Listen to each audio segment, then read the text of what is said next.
Hey guys welcome back to Ankush family vlog. તો જો સવારમાં હજી ઉઠીને બ્રશ કરતી હતી ને ત્યાં લાઇટ જતી રહી. અને લાઇટ છે ને થોડાક દિવસે જતી જ રહી છે. ખબર નહીં કેમ, બાજુમાં કામ ચાલતું હોય ગમે ત્યાં કે જે હોય એ હવે ક્યારે આવશે એનું કંઈ નક્કી નહીં. ને અત્યારે છે ને અંજવાળું થયું છે, આમ સેજ લાગે છે. બાકી તો એટલું અંધારું હતું ને મારે નાવા જવું હતું, મારે ખમવું પડ્યું. મેં કીધું બીજું કામ કરી લો, કારણ કે કંઈ દેખાતું જ નહોતું. ફ્લેશ લાઇટ કરીને રાખવું પડે બહાર તો એવું, કારણ કે એટલું હવે તો શિયાળો છે એટલે બહુ અંધારું લાગે. એમ થઈ 6:30 એવું ઉઠી તો એમ લાગે કે ઓહો 4-5 વાગ્યા હોય ને એવું અંધારું હોય ને 4 વાગ્યાનું એવું લાગતું હતું. સવારમાં નીવની આખી બાસ્કેટ ભરાઈ ગઈ છે. રાત પડશે ને એટલે આખી ખૂટી જશે. આમાં છે ને મોસ્ટ ઓફ 2-4 જ ખાલી ટી શર્ટ ને એવું છે, બાકી બધી લેંઘી જો આ વોશેબલ ડાયપર છે અને એની લેંઘીઓ એટલી બધી છે અને પેન્ટી છે 2-4 બસ. અને રાત સુધીનો ટાર્ગેટ છે, રાત સુધીમાં બધુંય ખૂટી જશે, બધુંય તારે હશે એટલા જ હશે. મેં અત્યારે જો આ કિચન આપણે વોશ એરિયાની આ બારી ખોલી ને સ્લાઇડર, તો છે ને અંજવાળા જેવું લાગ્યું. બાકી કિચનમાં જો હજી અંધારા જેવું જ લાગે છે. અને હવે આપણે વાસણ લઈ લઈએ ને એવું બધું કામ કરીએ. અને કોયલનો ને એવો મસ્ત અવાજ આવે. જો આપણે આ છે ને નેટવાળી જાળી કાઢી નાખીએ તો કોયલ ને કબૂતરની સામે અપાર્ટમેન્ટમાં બધી બેઠી હોય તેનો અવાજ સરસ આવે છે. અને વાતાવરણ એટલું મસ્ત ઠંડુ છે અને થોડુંક ધુમ્મસ જેવું ને એવું લાગે છે. અને આપણે છે ને બનાવવાનું છે ચોળા. તો આ ચોળા આપણે પલાળી દીધા હતા.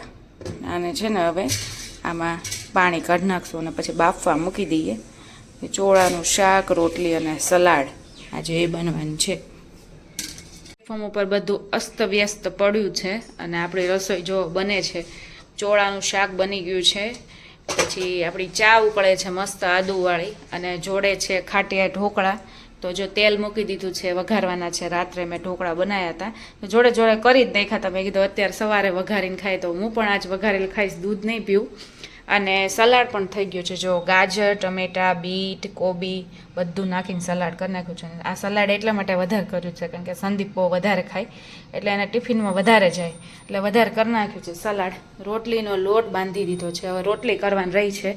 અને છાશની બોટલ ભરી દીધી છે. જો ટિફિન ભરવાનું છે. ટિફિનનું બોક્સ સંદીપ બહુ મોટું લઈ આવ્યા છે. આમાં 2 ટિફિન સમાઈ જાય એવડું. તો કેવું કરીએ, આ જૂનું ટિફિન છે ને એ આખું પેક કરીને આમાં અંદર નાખી દઈએ. અને જે વધારાના બોક્સ ને એવું હોય ને કાંઈ વધારાનું ખાવાનું ને એવું હોય તો એ ઉપર આવી તો આ પેક થઈ જાય પછી આની ઉપર મૂકી દઈએ. તો એવું કરવું પડે છે કારણ કે બહુ મોટું છે સાઈઝ એટલે. અને સંદીપ કેદુના જામફળ લઈ આવ્યા હતા કેટલા ટાઈમ પહેલાંના. બહુ મીઠા અને મસ્ત છે પણ પાકતા નથી. જો મેં આ કોટનના કપડામાં ઢાંકીને રાખ્યા છે પણ બહુ કેટલા દિવસ થયા તો પણ હજી થોડા પાકે છે. 2-4 પાકે છે. હવે જો સાવ આવા થઈ ગયા છે. તો આમ ખાવામાં બહુ સરસ છે, એકદમ મીઠા છે, એકદમ દેશી જે આપણે ઓરિજિનલ ટેસ્ટ આવે ને એવો ટેસ્ટ છે. ઉઠી ગયો છે હે નીવ? શું ખાય છે તું નીવ? નીવને સૂઠની ગોળી મેં કરીને આપી હતી પણ એને ભૂકો કરી નાખ્યો છે અને એને ભાવે છે કારણ કે એમાં ગોળ વધારે છે ને એટલે બહુ સૂઠનું આમ ન લાગે. તો એને છેલ્લે તીખું લાગશે એટલે જીભ કાઢે પણ વાંધો નથી આવતો. એટલે સવારમાં છે ને એને થોડુંક શરદી જેવું છે ને તો સૂઠની ગોળી આપું છું. અને ઘણી બધી બનાવી છે જો મેં, એટલે હું 1-1 ખાઉં, નીવ 1-2 ખાય અને સંદીપ 1-2 ખાય. તો આટલી 2-4 દિવસની બનાવી નાખી છે. તો એને શરદીમાં ને એમાં સારું રહે. એના નીવનો શીરો બને છે ત્યાં સુધી ગોળી એને આપી દીધી એટલે એ ખાધા રાખે. પણ હવે ભાઈ ભૂકો કરી નાખ્યો છે અને હવે પછી વીણીને ખાય છે. નીવને નવડાવી દીધો છે પણ કપડાં પહેરાવવા એટલે ભારે મુશ્કેલ કામ. અને જો આવા કપડાં આપણે લેવા ગયા હતા ત્યારે આવા ગરમ કપડાં લીધા છે, આવું ટી શર્ટ ને એવું લીધું છે, લેંઘી લીધી છે, આવી ગરમ લેંઘી ને એવું બધું. પણ અત્યારે ભાઈ શાંતિથી રહે છે કારણ કે કપડાં નથી પહેરાવતી. હમણાં પહેરાવા જઈશ ને એટલે રાડે રાડ અને અહીંથી અહીંયા છટકી જાય એવી રીતે છટકશે ને, હે ને હે. અને આ બધાય ફેંકી દેશે. અને આ ટ્યુબ ને એવું હાથમાં હોય ને ત્યાં સુધી ભાઈને મજા આવે. જો વિક્સ હમણાં તો રોજ પગે ને એમ અને છાતી એને એમ લગાવવી પડે કારણ કે એને શરદી છે એટલા માટે. અને જો આપણે આ વિન્ટરની ક્રીમ મગાવી છે નીવ માટે, એક્સ્ટ્રા સોફ્ટ અને બહુ સરસ છે, એકદમ સોફ્ટ સ્કિન રહી છે. આપણે ફેસ ઉપર ને એમ જો ને આ ચીક છે ને અહીંયા લાલ થઈ જાય આ ભાગેનો. અત્યારે તો નથી કારણ કે આપણે સેબામેનનું બોડી વોશ યુઝ કરીએ એટલે મને લાગે એમાંય બહુ ડ્રાય નહીં થતી હોય સ્કિન. અને આ પાછી આ ક્રીમ છે ક્યાં ગઈ ની, આ ક્રીમ બહુ સારી છે ને એનાથી સારું રહે છે એટલે આપણે જો એ યુઝ કરીએ છીએ. નીવ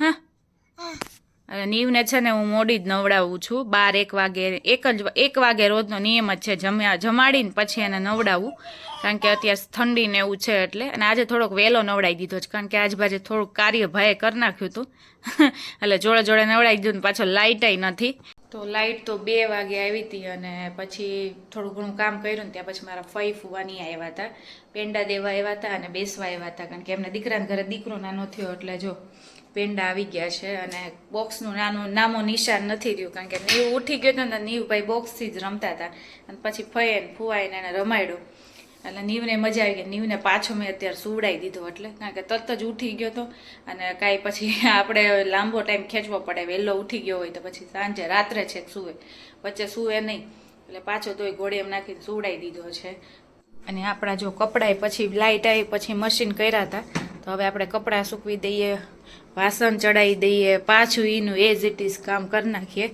અને ચા ને એવું બધું કર્યું હતું તો એ બધું જો કપ રકાબીને બધું મૂકી દીધું છે અને બોક્સને ચડાવી દઈએ અને પાછી હવે રસોઈ માંડી દઈએ આજે નીવનું ટાઈમ ટેબલ ચેન્જ થઈ ગયું નીવ હજી ઉઠો જ છે અને બોક્સ લઈને ફરે છે કારણ કે ઓનલાઈન બોક્સ આવ્યું સંદીપે કંઈક મગાવ્યું છે ખબર નહીં શું મગાવ્યું એ તો એ બોક્સ લઈને જ ફરે છે ક્યારનું ફઈની આવ્યા ને ત્યારનું બોક્સ આવ્યું છે તો પછી સૂઈ ગયો હતો ને પાછો જો બોક્સ લઈને આવી ગયો છે અને નીવને અંજીરવાળું દૂધ અત્યારે મેં દીધું હતું પણ એને થોડુંક જ પીધું પેંડો ને એવું બધું ખાધું હતું એટલે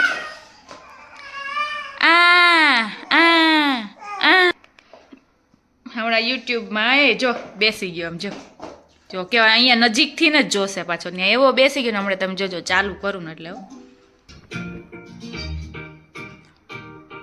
જો કેવો બેસી ગયો જોવા Mommy shark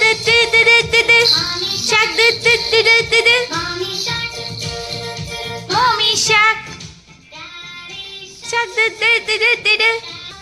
હા હું કીધું હાથ કરતા ભૂલી ગયો પાછો કરવા માંડ્યો આમ ક્લેપિંગ કરો ક્લેપિંગ આ બોક્સ છે પેંડાનું શ્રેષ્ઠ નામ પાડ્યું છે 11/11/24 નો જો એનો બર્થડે છે બોન સારો છે એનો નીવ જોવા તો દે બેટા જો 11/11 એ જો ફાડી નાખ્યું તો નીવે 2 કટકા કરી નાખ્યા છે એની પહેલા છે ને હું ખાલી જોઈ લઉં કે શું લખેલું છે એ આ લખો જોવા તો નહીં દે પાણે પુત્ર પધાર્યાના વધામણા જો મસ્ત શુભેચ્છક અને દાદા દાદીનું નામ છે ભાઈજી બાબુનું નામ છે અને આમાં શું છે નીવ આ જોવા દે તો ઇટ્સ બોય શ્રેષ્ઠ અને ફઈબાનું નામ છે અને ભાઈનું નામ છે આ જો ભાઈ પેલા પહોંચી ગયા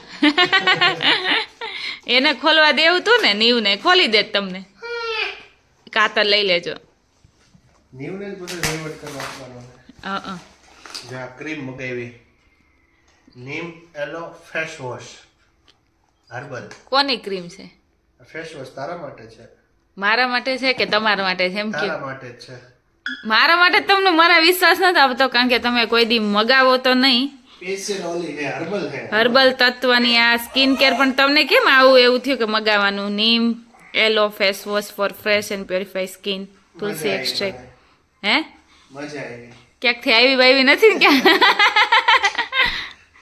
આ માણસે આટલા વર્ષમાં કોઈ દી કાંઈ આવી રીતે મને નથી દીધું તો હવે હું આવી રીતે આવું ઓનલાઈન આવું સ્કિનનું પાછું મગાવીને મને આપે કે આ તારા માટે છે એમ સરપ્રાઈઝ હે તો આટલા વર્ષથી કોઈ દે આવું એમને આવું સરપ્રાઈઝ કાંઈ નહીં હર્બલ તારા માટે હર્બલ તારા ફેસમાં વાંધો હોય એટલે હર્બલ મગાવી દીધું નીવને રમવાનું મળી ગયું હા નીવને રમવાનું અહીંયા ભાખરી બને છે અને નીવ શું કરે છે નીવ જો વ્લોગ જોવામાં નીવને બહુ ઇન્ટરેસ્ટ પડે કેવી રીતે જોવે છે એ તો જો એના નાની માને જોવે છે એના મામુનો વ્લોગ જોવે છે જો નાની માં આવ્યા છે અને ખજૂર પાક બનાવે છે એ નીવ તને નાની મામાં ઇન્ટરેસ્ટ છે મામુમાં વ્લોગમાં ઇન્ટરેસ્ટ છે કે ખજૂર પાકમાં ઇન્ટરેસ્ટ છે એ નીવ હા નીવ દરરોજ જોવે વ્લોગ તો બધા જોવે મને લાગે બોલતા હોય ને બધુંય એટલે એને મજા આવતી હોય અવાજ ઉપરથી કેવો બેઠો જો તો હા નીરવનો જોવે ને અવાજ તો એને પાયલ છે નીરવ છે અત્યારે નાનીમાં છે જો ખજૂર પાક ખાવો લાગે છે નીવને હે નીવ જે જમવામાં સાવ સાદું છે જો નીવ ખાય છે દૂધી દૂધીનું શાક, ખીચડી અને ભાખરી. અને દૂર ભાગે છે ક્યારનું હોકર અહીંથી કરે છે. અને સંદીપ એને ખવડાવી દે ને ત્યાં સુધીમાં સંદીપને છે ને ચોળેલું ખાવું છે, તેને ભાખરી મારે ચોળી દેવાની, ત્યારે એ સંદીપ ખાય. ચોળવાનું મારે જ હોય. તો જો દૂધીનું શાક રસાવાળું સંદીપ ચોળીને ખાશે, અને મને બહુ ભૂખ નથી એટલે હું ખીચડી ખાઈ લઈશ. ખીચડી અને શાક ખાઈશ. ને જો મરચાં છે, પાપડ છે, છાશ છે. તો નીવ ને અમે બંને છે ને રૂમમાં આવી જઈએ. બધું કર્યા પછી ને કેટલું બધું કરવાનું હોય. ડાયપર પહેરાવાનું, ડાયપરની રેસિસ ક્રીમ આવે એ પહેલાં લગાવવી પડે, પછી પાછી લેંઘી પહેરાવી ત્યારે પાછી માથાકૂટ થાય. પછી એક તો હમણાં શરદી જેવું છે એટલે નાકે અને પગમાં મોજા પહેરાવીને બંને વિક્સ લગાવવાની પાછી હોય. પછી ગાલ ઉપર સ્કિન ઓલી ફાટી ગઈ ને રેડ જેવું થઈ જાય ને એટલે એ પાછી ઓલી સોફ્ટ ક્રીમ આવે વિન્ટરની એ લગાવવાની હોય. તો આ બધું કર્યા પછી બેડ ઉપર આવી જાય. અને અહીંયા ફાઇનલી મારા બ્લોગનો એન્ડ કરું છું. અને આઈ હોપ કે મારો બ્લોગ સારો લાગ્યો હોય તો ફટાફટ જઈને શું કરવાનું નીવ?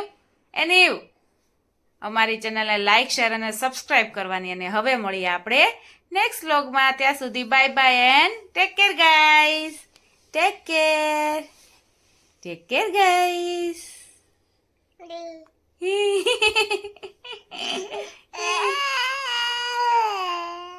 બાય બાય કરી દે. Bye bye. હા જો કર્યું છે. Bye bye guys.